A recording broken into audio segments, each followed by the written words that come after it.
Hello, c'est moi, Fatim Zahra. Aujourd'hui, je vais enfin vous parler d'un sujet que vous attendez depuis longtemps, mon voile. Ce tissu qui interroge et qui dérange parfois, mais qui, pour moi, protège, enveloppe et rappelle. Mais avant d'en parler, laissez-moi vous parler d'elle, de ma mère.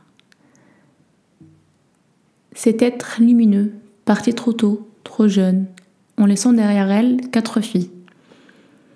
2 d'entre elles, encore des enfants, et une famille un peu brisée. Elle était femme, sœur, fille, mais surtout maman. Une maman entièrement donnée à s'oublier elle-même, à servir sans compter, à aimer sans mesure.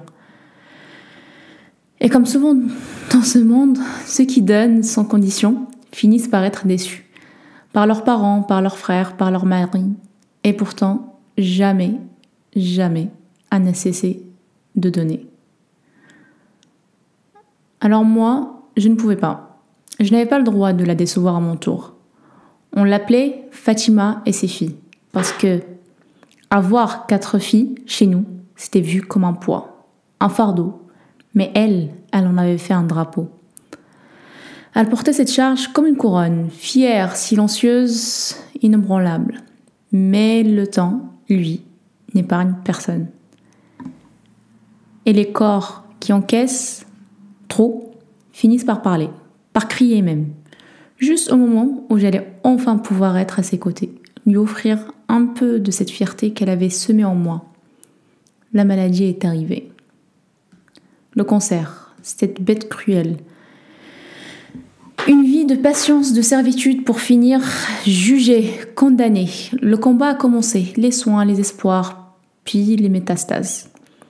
Et cette douleur muette que seule une fille peut lire dans les yeux de sa mère. Je me souviens encore du jour où on a reçu les résultats de l'IRM. Tout s'est effondré, mais je ne pouvais pas flancher. Je devais continuer d'y croire, même pour 2.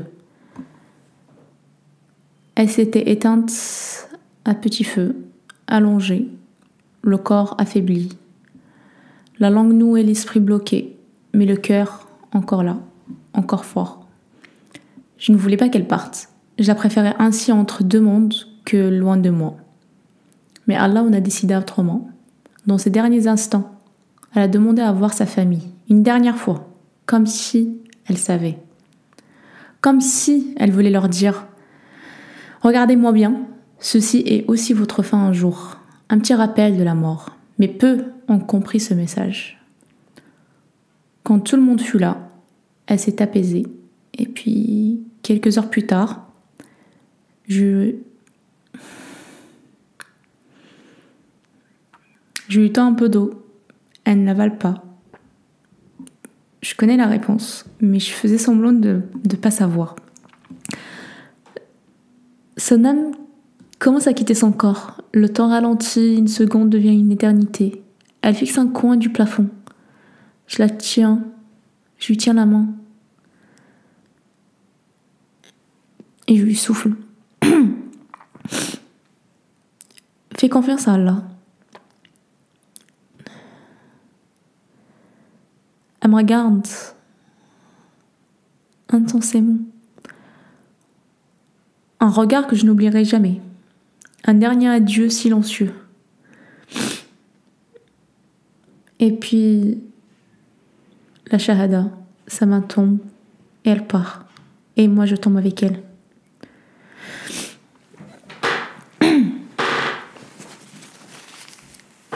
Je perds connaissance. Ma tante me réveille à coups de gifle.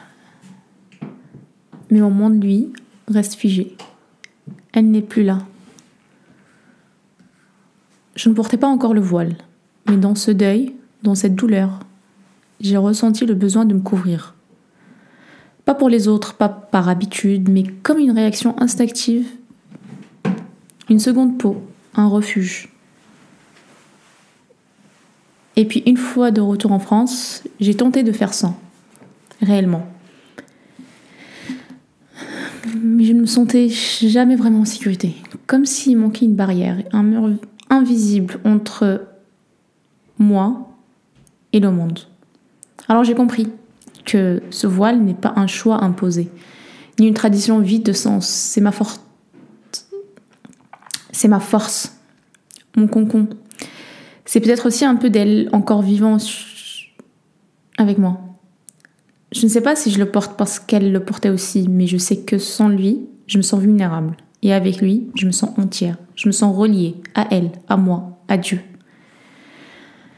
Avec ces derniers mots, je vous remercie de m'avoir écouté, de m'avoir accompagné dans ce petit voyage intime. Mon voile n'est pas un débat, c'est une histoire.